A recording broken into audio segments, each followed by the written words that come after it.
delivering the tech and executing and building the pieces, that's the easy part. It's about how you bring together the hearts and minds of the teams and the people to make it happen, and that's how you are successful. Right. And if you don't do that, then that's when it gets treacherous, because people are unhappy, they don't feel included, they're not listened to, they don't feel safe. They don't feel safe. And honestly, that's a really good word, safe, because I know I need to feel safe in an environment, and that's how I flourish. So I figure, not everyone's the same, but I think, we all have those kind of basic needs. And yeah, I genuinely do want people to feel safe in my team, safe to speak up, safe with the people they work with, and that just makes for a better environment. I can't even imagine the amount of ideas that come out of your team just because they feel safe to speak up and present their thoughts. Yeah.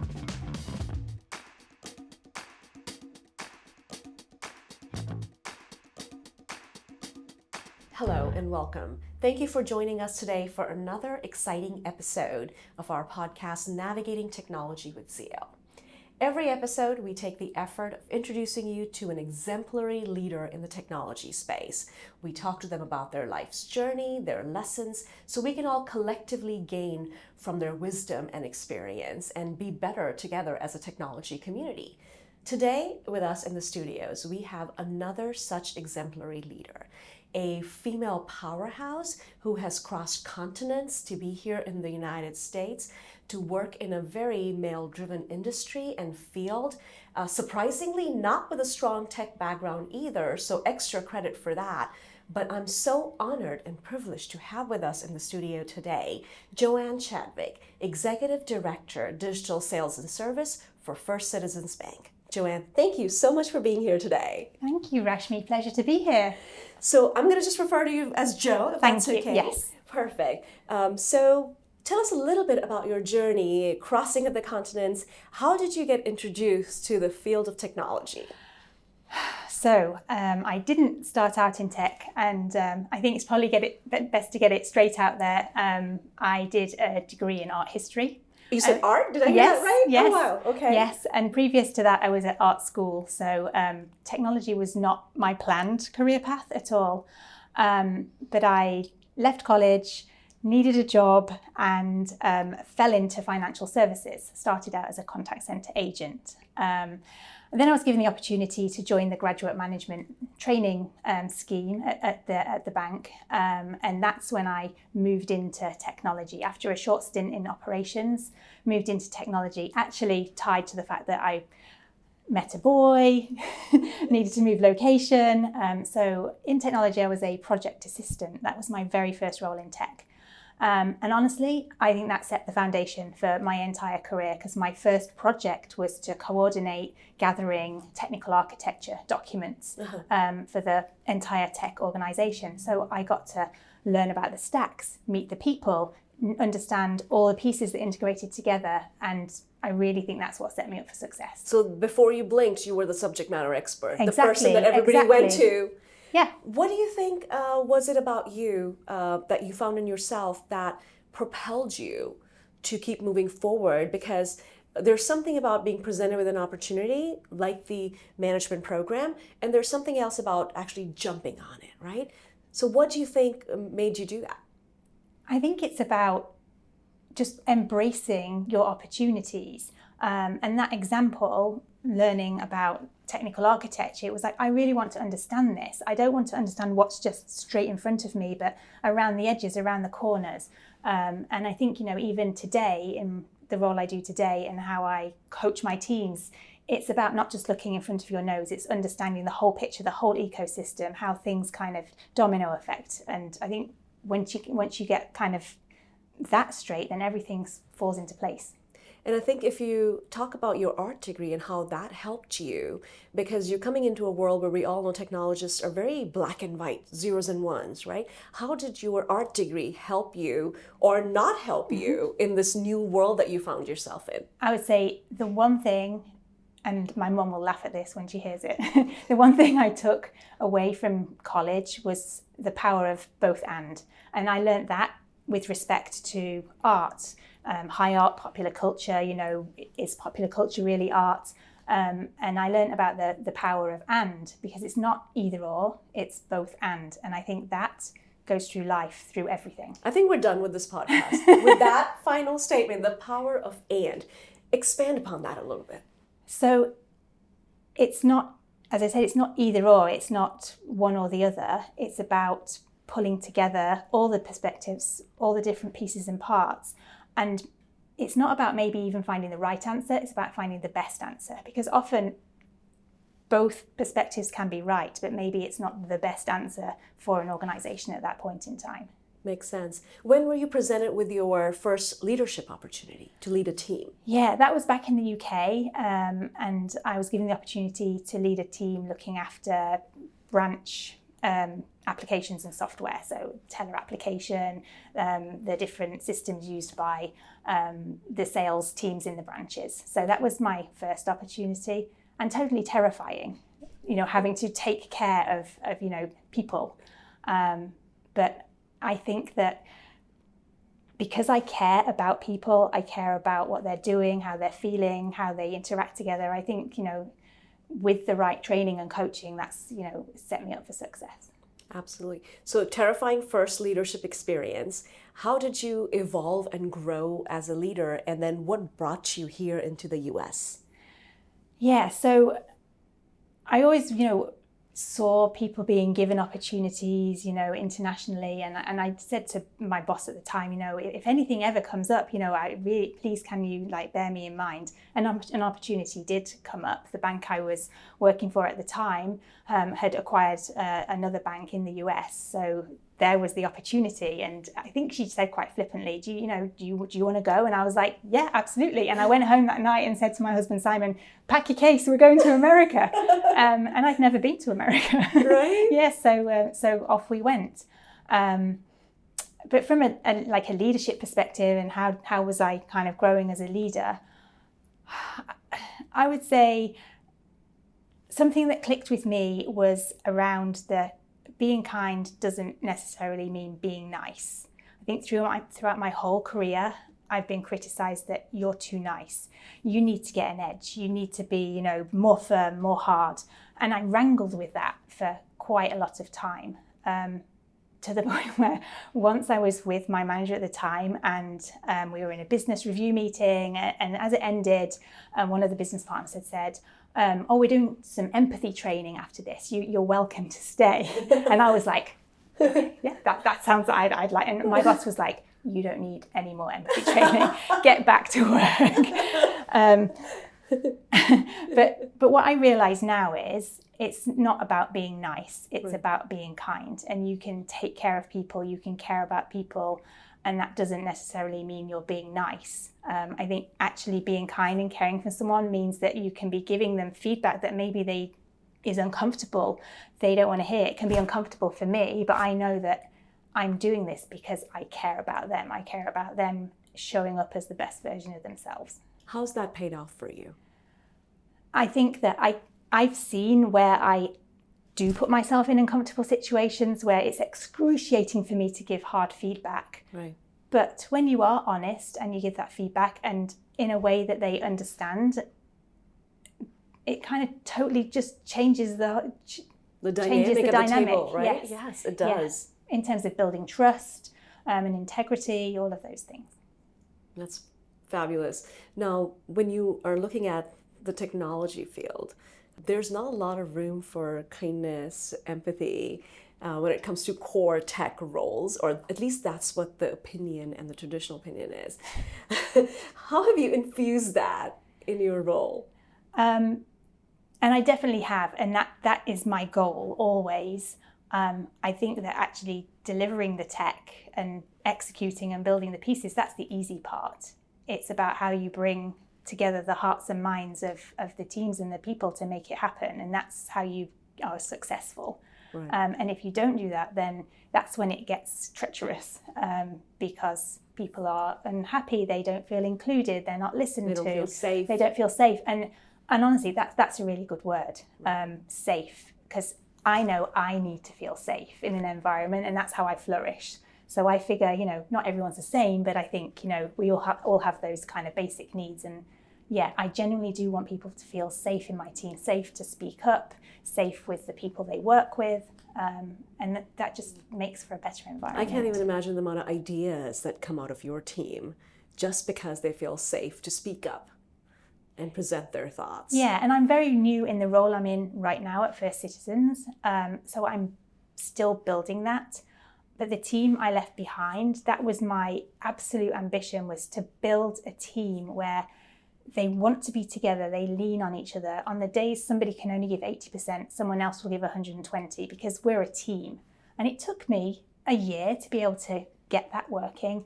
But I remember one time I came into the office late in the morning for some reason, and I looked in the meeting room and they were all around the table together, working together. I hadn't forced them together.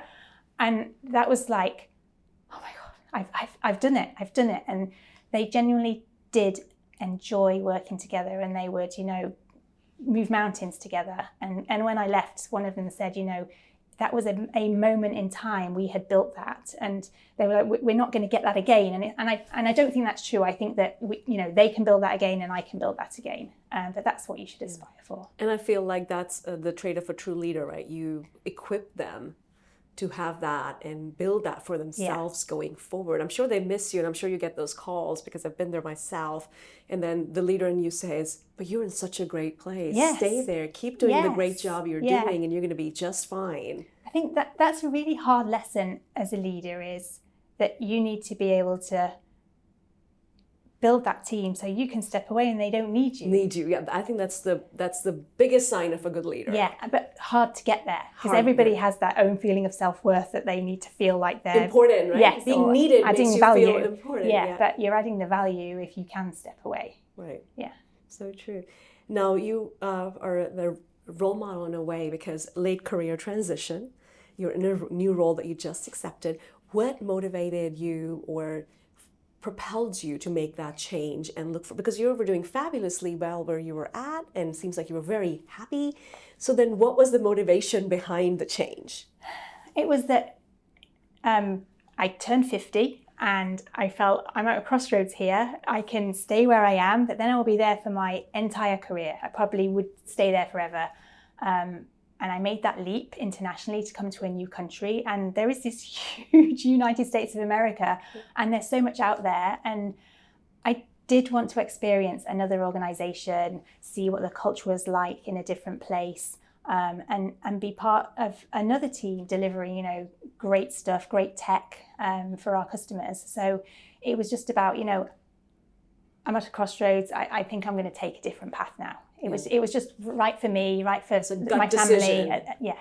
That exactly. felt right, and that this is what you wanted to do going forward. Yeah. I can resonate with that. Now, digital services is a very cutting edge, up and coming. I think everybody's talking about the AI's role in digital services and how it's evolving more than the UI, UX that everybody was so focused on for years.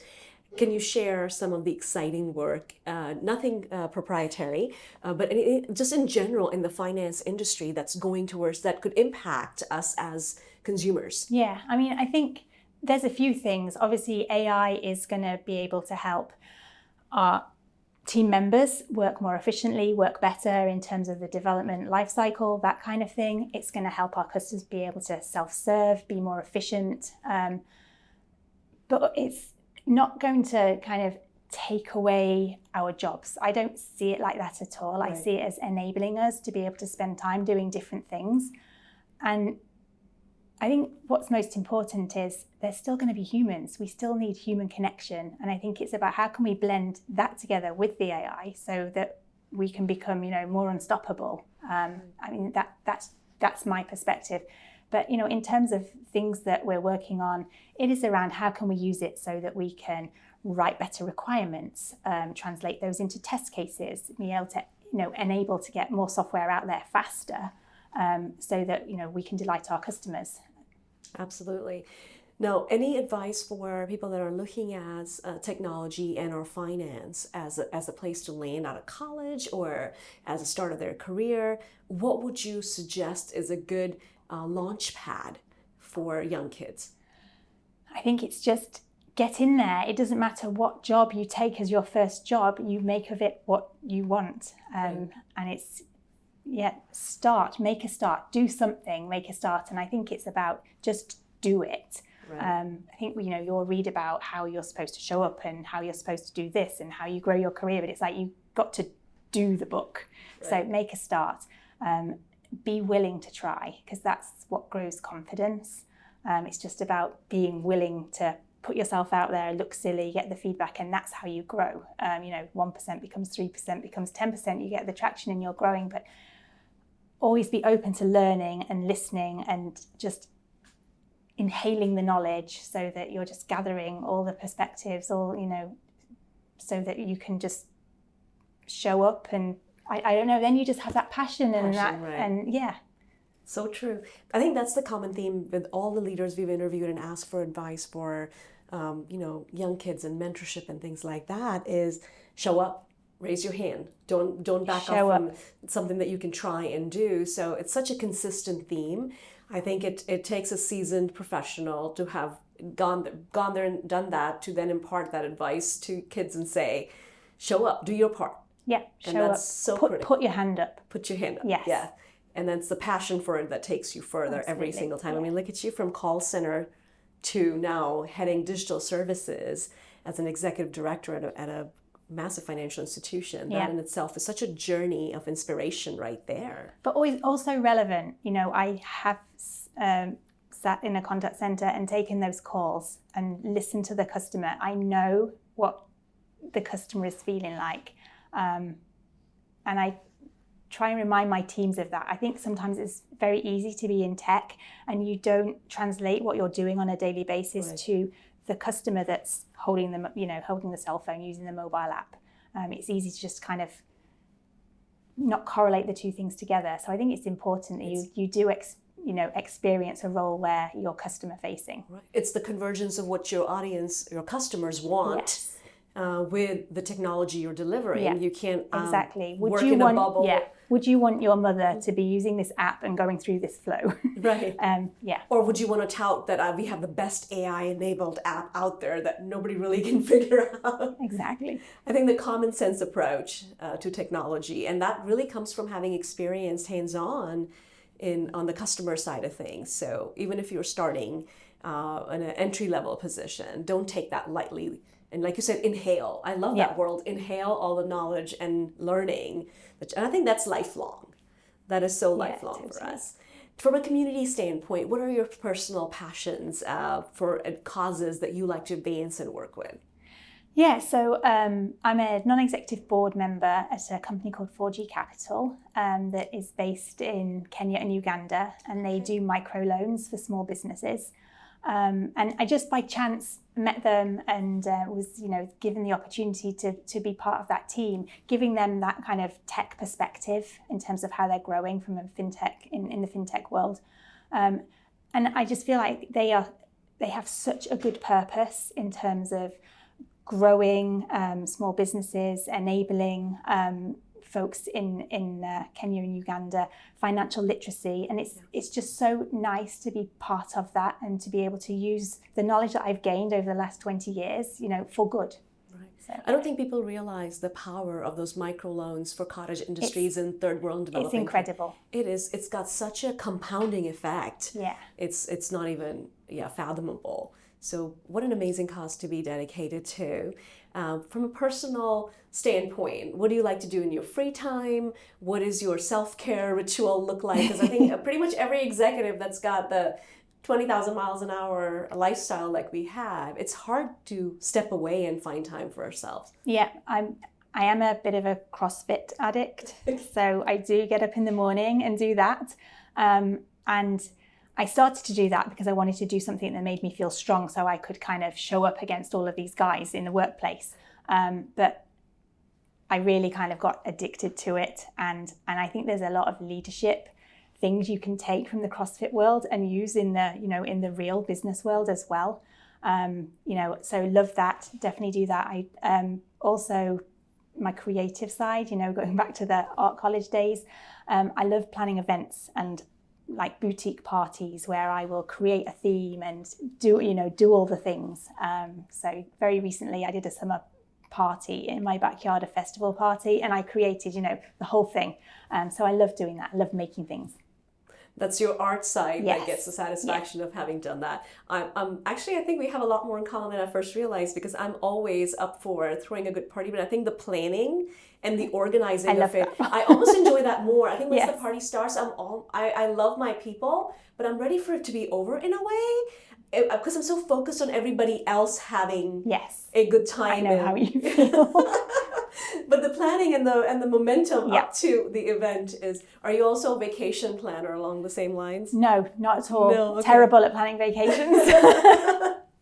So that part of your life, you'd rather just go and experience and see how the day unfolds. I need to get better at planning vacations. I really do. And now I'm in North Carolina. We've got this whole new state to explore. So I'm going to do that. Right.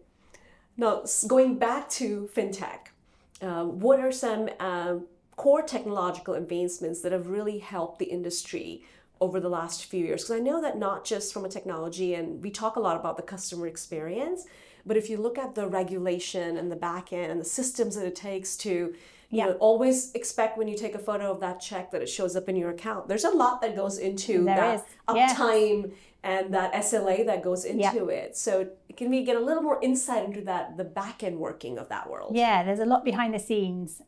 So for example, I recently was part of a financial services organization that launched a digital bank. And the aim was zero back office, or as near as you could get to zero back office. And that means there are so many controls and integrations you have to put into the flow that the customer never sees, to be sure that you can open that account for the customer, and you know they are who they say they are. You've done the fraud checks. It's all automated. Nothing automated. Waiting on a person. Nothing waiting on a person. Oh, wow. So all the way through from, the perimeter controls for making sure they're not a bot coming in, to, identifying So this is not even in a branch. It's online, all online. Oh, wow. Yeah, so there's a lot of different pieces, partnering with different vendors who have those services from an authentication perspective and a cyber perspective. And piecing all of that together so that the account is opened straight away. They can fund the account, log in, and off they go. So So I don't think I've heard of that. I'm not going to disclose who my bank is, but I don't think my bank does. I think I still need to show up to open an account. Their systems are automated, but it's all in person. You can't do it 100% online. No, this is online, and some will fall to a manual review if for example, a flag has come up with regards the address or something like that. Right. But no, the goal was to be able to get as much straight through, because it's not only a good customer experience, but it's also efficient from a cost perspective. Absolutely. So, any books that you've read recently that you would recommend? So because I've taken on a new team, I've been thinking about how I'm pulling them together. And there's a book that I read not so recently, but I kind of pulled back off the bookshelf, which is called Glue. Now, I can't remember the name of the author, but that's about, it was kind of focused on project managers, but I think the title Glue is probably self-explanatory, how a person in a team can kind of be the glue to bring together all of the team members, all of the pieces and parts to get to the end goal. And I think that's a really good book. I would encourage, I'm going to encourage all of my team to read that book, because it just brings a good perspective about how to build a high-performing team. I agree with that, because I think a good project manager, not necessarily, I think anybody can be the glue, right? But I think a good PM is one of the two most critical resources on a tech project, including an architect, a senior architect that knows their stuff. But I feel like a lot of projects, especially for companies like ours, where we are so client facing as well, it's so critical to have the right project manager. And not just to deliver on the stuff, but to bring together the team, to even organizing the small things, the kind of unofficial get-togethers, to build morale, that kind of thing. And then it scales up to the leader of the team, like yourself, to then be that glue between the board or the executives and the delivery that actually is getting done in your team. We definitely need glue. We need to break down those silos. I've made a note. I will definitely read that up. From an audio and listening perspective, what's some guilty pleasures? Is it music? Is it audiobooks? Is it podcasts?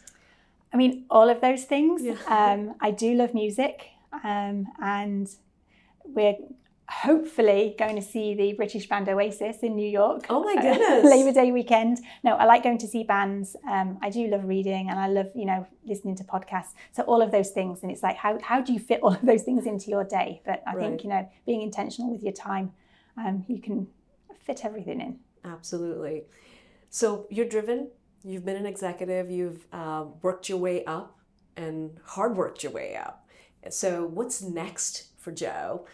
From a personal drive, career aspirations, or even your personal life standpoint?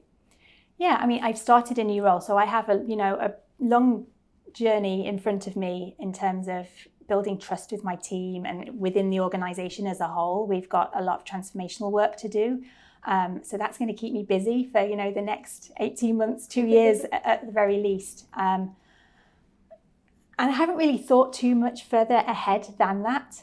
Because I want to be heads down and a new role, and I want to make that a success. I want to make a difference. I want to create that environment in a team where everybody wants to come to work. That's my goal, and that's my purpose now.